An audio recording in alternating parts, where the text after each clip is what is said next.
যেন এক ইলাহি কারবার। একসাথে সারিবদ্ধভাবে খেতে বসেছেন কয়েক হাজার মানুষ।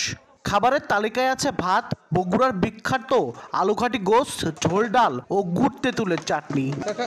দেখে বুঝতে পেরেছেন কোনো মৃত ব্যক্তির চল্লিশা বা কুলখানির আয়োজন এইটি। তবে মোটেও তা নয়, জীবিত থাকতেই শুক্রবার জুম্মার নামাজ পর নিজের চল্লিশা বা কুলখানির এমন আয়োজন করেছেন বগুড়ার গাবতলীর দুর্গাহাটা গ্রামের অবসরপ্রাপ্ত স্কুল শিক্ষক আশিউর্ধ্ব আকরাম হোসেন।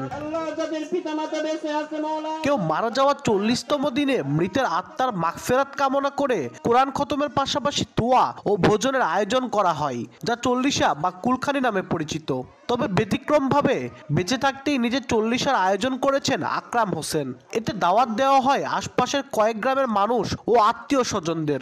আকরাম হোসেন জানান, পরকালে মুক্তি লাভের আশায় সবাইকে নিয়ে সৃষ্টিকর্তার কাছে মাপ চাইতে এই চল্লিশার আয়োজন করেছেন। অতীত জীবনে গুণাগুণের মাপের আশায় আমার বাবা মা, দাদা দাদি, নানা নানি, আত্মীয় স্বজন মারা গেছে, যারা পূর্বপুরুষগণ মারা গেছে তাদেরও গুণ আছে, তাদেরও গুণ মাফ করার জন্য আপনাদের নিয়ে যে আমি আল্লাহর কাছে মাপ চাবো, এই আশায় আমি এই আয়োজন করছি।